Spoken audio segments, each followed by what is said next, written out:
Olá, seja bem-vindo ao podcast das Mamães Unimed Leste Fluminense. Eu me chamo Nicole Santos e vou apresentar, juntamente com os nossos convidados, esse podcast direcionado para as mamães e futuras mamães. Hoje, com a presença do Dr. Anielo, com o tema Pedra na Vesícula. Olá, Dr. Anielo, como vai? Boa tarde, tudo bem? Boa tarde a todos. Existem algumas perguntas que nós queremos esclarecer com o senhor. Uma delas é: quais as principais causas da pedra biliares? Cálculos biliares. Pois bem. Então, o que nós precisamos saber é que as pedras na vesícula biliar é nitidamente uma doença muito mais comum entre as mulheres, muito mais do que nos homens.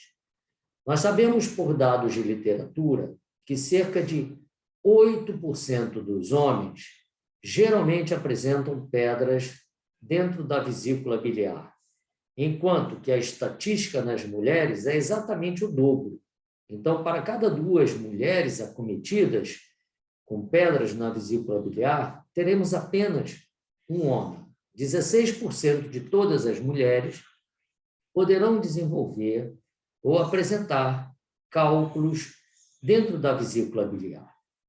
Existem vários tipos de cálculos dentro da vesícula biliar, não é? Existem 2 tipos principais. O primeiro são os cálculos chamados de colesterol, que é a grande maioria. 80% de todos os cálculos que existem dentro da vesícula biliar são formados por cálculos de colesterol. Apenas uma pequena porcentagem, menos de 20%, são constituídos pelos chamados cálculos pigmentares. Na verdade, são os cálculos muito pretinhos, esses pigmentares, formados principalmente pelo bilirrubinato de cálcio. São cálculos que têm cálcio na sua composição. Os cálculos de colesterol, que são a maioria, eles são formados por colesterol, como o nome diz, tem também uma pequena quantidade de cálcio e de pigmentos biliares. A bile, precisa ficar muito claro isso, ela não é formada dentro da vesícula biliar. Ela é formada pelo fígado, que é a maior glândula que a gente tem no nosso organismo. É ela que forma a bile. Mas ela forma bile num volume muito grande, em 24 horas. E toda essa bile, então, que é sintetizada pelo fígado, ela passa pela vesícula, cuja única função é formar um extrato, um superconcentrado. Ela absorve a grande maioria da água e o volume muito imenso se torna um volume pequenininho. E a cada vez que nós fizermos uma refeição rica em gordura, a vesícula, então, se contrai e deixa escapar uma gota, digamos assim, um pequeno volume que vai ajudar na digestão das gorduras. Entendido? Então, a vesícula, a única função é concentrar e armazenar toda a bile que é produzida pelo fígado. Tá? Muito bem. Mas como se formam, então, as pedras, doutor? Por que ocorrem as pedras? A pedra se forma por um mau funcionamento da vesícula biliar. Na hora que ela faz aquela absorção da água, ela acaba absorvendo e concentrando, às vezes, mais um componente do que o outro. Então, cria um desequilíbrio entre os componentes da bile. Por exemplo, ele deixa muito mais colesterol livre do que os pigmentos biliares e a própria lecitina, que é um fosfolipídio. Isso desequilibra a constituição da bile e o colesterol acaba se depositando em núcleos e formando os cálculos, as pedras. Então, é um desequilíbrio, né? Também, nós que temos um colesterol dietético alto, né, podemos ter um colesterol alto dentro da bile, e isso desequilibra aquela equação, propiciando a formação das pedras.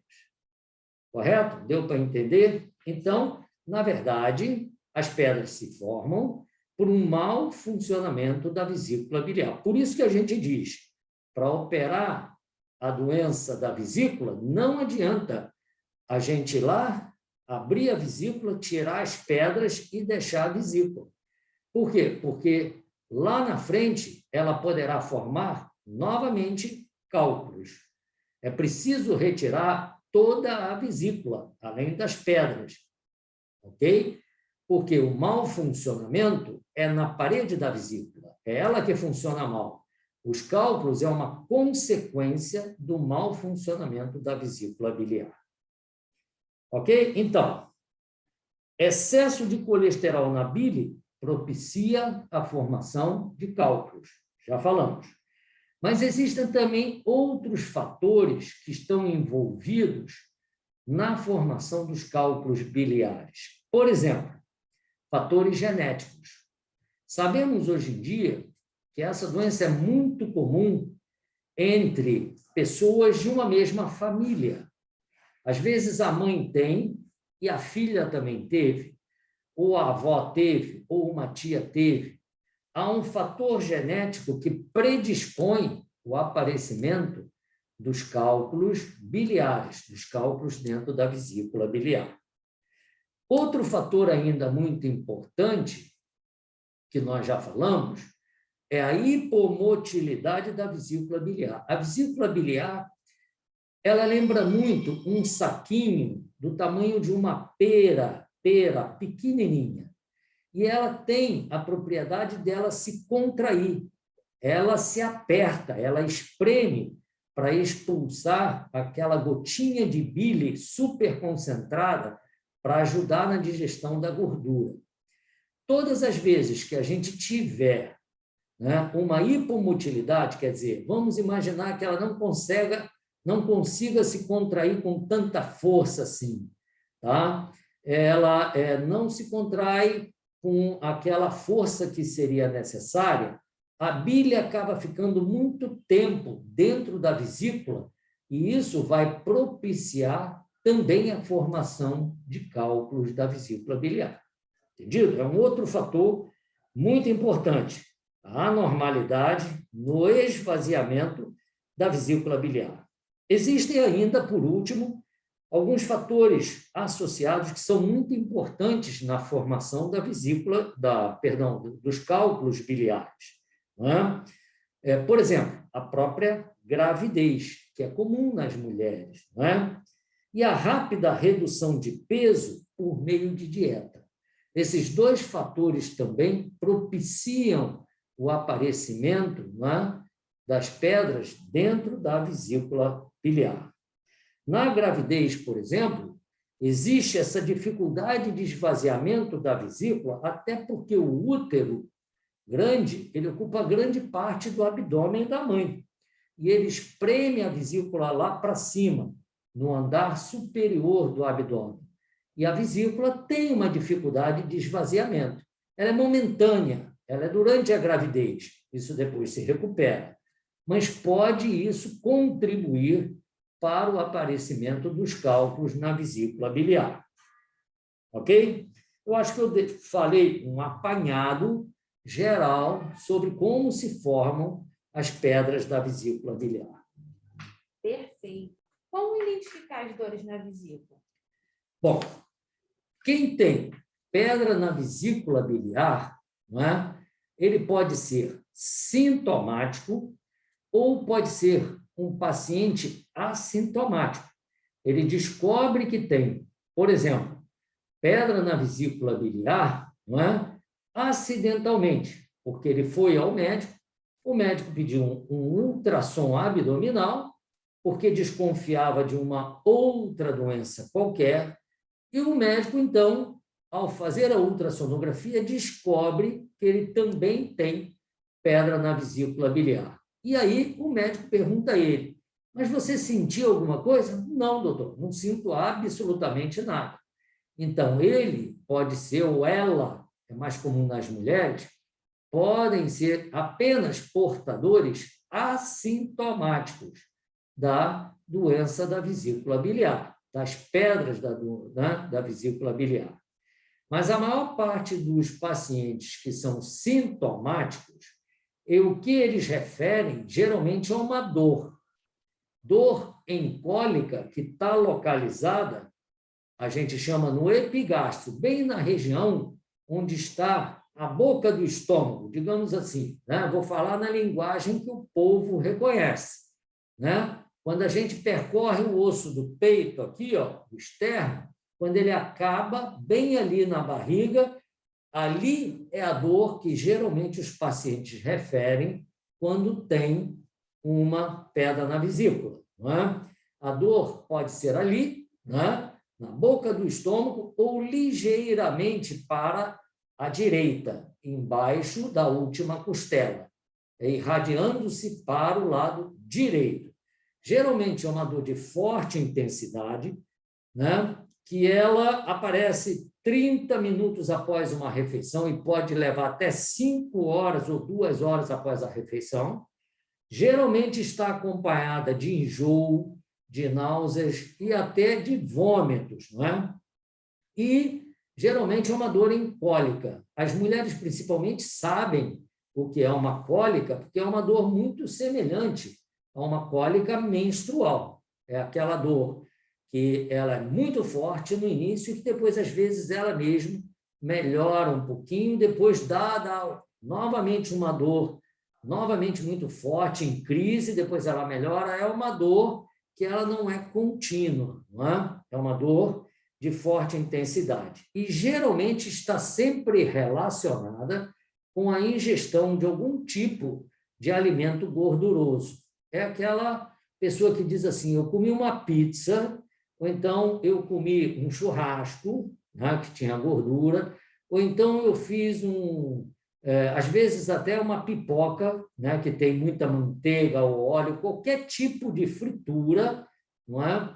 Pode desencadear a dor, que é chamada uma cólica biliar. É característico dos pacientes que têm pedra na vesícula. Ok? Quando essa vesícula apresenta alguma complicação, por exemplo, ela inflama, então não é mais só a presença das pedras, mas ela caminhou com uma complicação que é a inflamação, essa dor passa a ser, então, uma dor contínua. Ela não é mais uma dor em picos, não é mais uma dor em cólica. E geralmente está associada com febre e com uma infecção no exame de sangue. Aí já é uma complicação do paciente que tem pedra na vesícula, tá? E depois nós podemos falar mais. Por quê? Porque a pedra, quando ela é pequenininha e está dentro da vesícula biliar, ela é muito mais perigosa daquelas pedras grandes. Isso é uma coisa que precisa ficar claro. Quem tem pedras na vesícula e são muito pequenininhas, são mais perigosas. Por quê? Porque elas podem sair facilmente de dentro da vesícula, escapulir de dentro da vesícula e cair num canal que leva a bile para o interior do intestino. Quando ela cai nesse canal, ela pode entupir esse canal. E o paciente apresenta a chamada icterícia, que é quando ele fica completamente amarelo, tipo hepatite. Quem teve se lembra. O branquinho do olho fica amarelo, amarelo, amarelo. O xixi fica escuro, cor de Coca-Cola. E as fezes podem ficar esbranquiçadas, parecendo uma massa de vidraceiro. Quem já viu massa de vidraceiro é uma massa bem branquinha. Isso são complicações de quem tem uma pedra na vesícula. Então, pedra na vesícula grande 2 centímetros, 2,5 centímetros, é muito menos perigoso do que aquelas pessoas que têm pedras muito pequenininhas, com 3 milímetros, 2 milímetros, ou mesmo uma lama biliar. Às vezes, a gente nem encontra pedra, a gente encontra uma areia, como se fosse uma areia de praia. A gente chama uma lama, é uma lama biliar. E isso, às vezes, é mais perigoso, porque é mais fácil de escapulir, de sair de dentro da vesícula e entupir esse canal, que é chamado colédoco, que leva a bile até o intestino. Ok? Quando está indicada a remoção da vesícula? Bom, a remoção da vesícula biliar está indicada sempre em todos os pacientes sintomáticos, aqueles que apresentam alguma queixa que o faz procurar o médico. Ele tem uma dor na boca do estômago, conforme nós falamos, e ele geralmente traz uma história, né, de que essa dor aparece quando ele come algum tipo de gordura. Eu comi um churrasco, eu comi um pedaço de pizza, eu comi um queijo amarelo, eu comi uma fritura, né? Qualquer tipo de comida gordurosa pode desencadear a cólica biliar. Esses pacientes têm indicação cirúrgica precisa, indiscutível, correto? E também quando já há complicações da presença da pedra na vesícula, conforme nós falamos. Então, é o doente que desenvolveu uma inflamação, uma colecistite aguda, que a gente chama, quando ele tem febre, não é? Quando ele tem infecção no hemograma, no exame feito no sangue, ou quando ele tem icterícia obstrutiva, sinal de que a pedra saiu de dentro da vesícula e entupiu o canal lá distante. Esses doentes têm indicação precisa de cirurgia, né? Esses devem ser operados. O que a gente discute são os pacientes assintomáticos, aqueles que não sentem absolutamente nada, e que se descobre que ele é portador assintomático, porque ao fazer um exame de ultrassonografia, por uma outra causa qualquer, o médico descobre que ele tem a pedra na vesícula. Mas se ele não sente absolutamente nada, ele pode ser apenas acompanhado, não é? Repetir a ultrassonografia, não é? E não tem necessariamente indicação operatória nesses casos assintomáticos. Quais as complicações mais frequentes da pedra na vesícula? Nós já falamos algumas aqui, né? Acho que a gente já falou. A primeira complicação, a mais frequente, é quando há a inflamação da vesícula biliar, né? Ela se inflama porque, às vezes, até uma pedra dessa pode obstruir a saída da bile da vesícula biliar, né? Ele entope. E aquilo faz uma hipertensão dentro da vesícula biliar, pode inflamar, pode dar pus dentro da vesícula biliar, que a gente chama um empiema de vesícula, não é? Vira um abscesso, na verdade, não é mais bile, é pus, e isso é uma urgência médica. O doente tem que ser operado, não é? Tão logo ter estabilizado o seu quadro clínico, correto? É uma urgência cirúrgica, ele deve ser operado. Então, isso chama-se colecistite aguda. Então, quando ela inflama, é uma complicação frequente da pedra na vesícula. Outra também nós já falamos. Qual é? É quando a pedra sai de dentro da vesícula e entope o canal que leva a bile até o intestino, não é?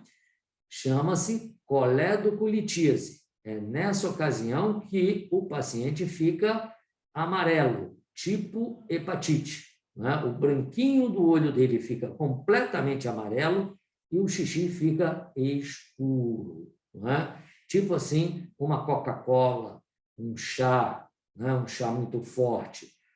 Esse paciente deve procurar o médico imediatamente, porque também é um paciente que deve ser operado.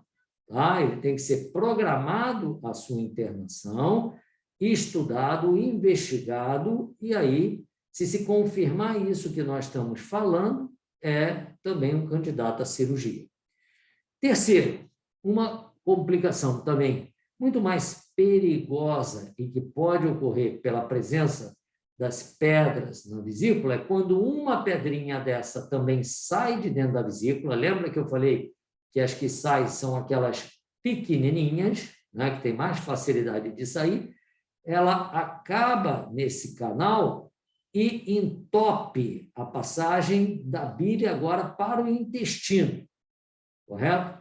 Geralmente isso leva a uma inflamação, não da vesícula, mas de um outro órgão, que se chama o pâncreas.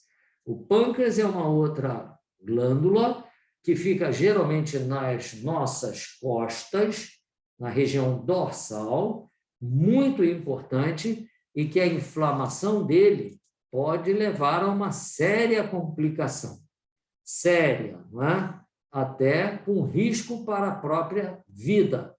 Tá? Pode ter comorbidades, um índice de mortalidade e morbidade que não são pequenos. Deve ser tratado, né, internado, investigado e talvez até operado, se for o caso. Então, o perigo maior é quando as pedras saem de dentro da vesícula, podendo dar pancreatite aguda ou podendo dar icterícia obstrutiva. Se ficar dentro da vesícula, nós podemos ter colicistite aguda, nós podemos ter empiema da vesícula, que é quando forma um abscesso pus dentro da vesícula, e podemos ter outras complicações que se chamam fístulas, mas não vamos entrar tanto nesses detalhes. Perfeito. O que acontece após a cirurgia? Bom, em geral, a cirurgia que se faz hoje em dia, para a pedra na vesícula, é uma cirurgia que se faz por videolaparoscopia. É uma cirurgia, não é, muito simples, eu diria até muito simples, e geralmente é muito bem sucedida, em 75% a 90% de todos os pacientes. Eu até vou dizer que vou elevar, não é 90%, não, pode ser até em mais de 90% dos pacientes. Geralmente requer apenas um dia de internação, na maior parte das vezes, se fazem 4 orifícios na parede abdominal, o doente toma uma anestesia geral e, através desses orifícios, a gente consegue tirar a vesícula e as pedras que estão dentro da vesícula. Né?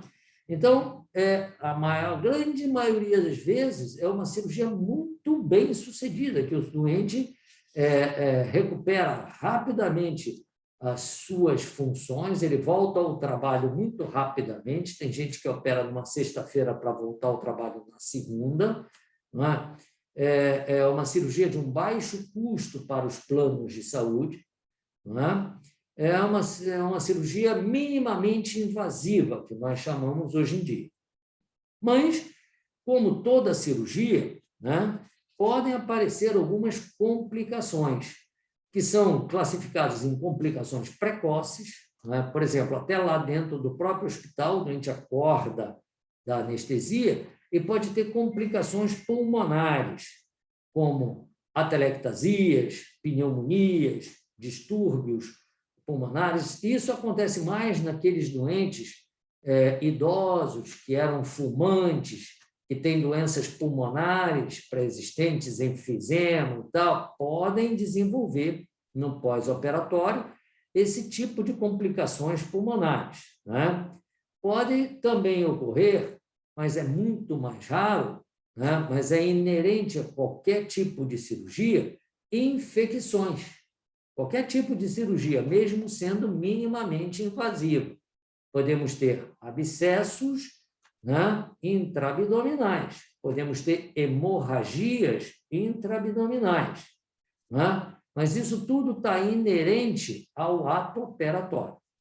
E, tardiamente, né, alguns doentes, muito poucos, referem que passam a ter diarreias, que são geralmente diarreias que atrapalham a vida do paciente, né? Mas que pode ser tratado, tá? E depois melhora. É o tempo de acomodação do intestino ao grande volume de bile que ele recebe, que ele não recebia. Ele recebia uma gotinha só da bile superconcentrada. Quando a gente tira a vesícula, aquilo ele recebe aquela bile diluída em água continuamente. Então, o intestino não estava acostumado àquilo e, no início, ele tem uma diarreia, mas isso melhora conforme eu te falei, correto? Geralmente, a diarreia pode ser ocasionada até pelos sais biliares, que estão dentro da própria composição da própria bile. Correto? Perfeito, doutor. Se eu nunca senti nada, mesmo assim preciso operar a vesícula porque um ultrassom identificou as pedras? Então, nós falamos, acho que já até respondi isso. Geralmente, nos pacientes assintomáticos que não sentem absolutamente nada, não tem nenhuma queixa, né, da doença biliar e que descobre que ele tem um cálculo na vesícula biliar, que o cálculo, por exemplo, não é muito pequenininho, não é um cálculo de risco. Se ele não sente nada, ele pode simplesmente ser acompanhado pelo médico. Ele não necessariamente ele tem urgência, não precisa ser operado, não há indicação de cirurgia nesses casos, né? Nós sabemos que quando esses doentes são acompanhados, esses doentes assintomáticos, o risco deles virem a desenvolver sintomas ou complicações que tornam necessária uma cirurgia é muito pequeno, cerca de apenas 1 a 2% desses pacientes. Então, se a gente conseguir pegar 100 pacientes, né, assintomáticos, mas que todos eles têm pedra na vesícula, todos eles, né, a gente, se acompanhar esses 100 pacientes, nós vamos ver, ao longo dos anos, que apenas 1 ou 2 irão precisar fazer cirurgia lá na frente. É muito pequeno, não tem indicação cirúrgica precisa para indicar a operação naquele grupo de pacientes assintomáticos. Perfeito, doutor. Sua participação foi essencial conosco. Gostaria de saber se o senhor queria deixar alguma dica, alguma observação.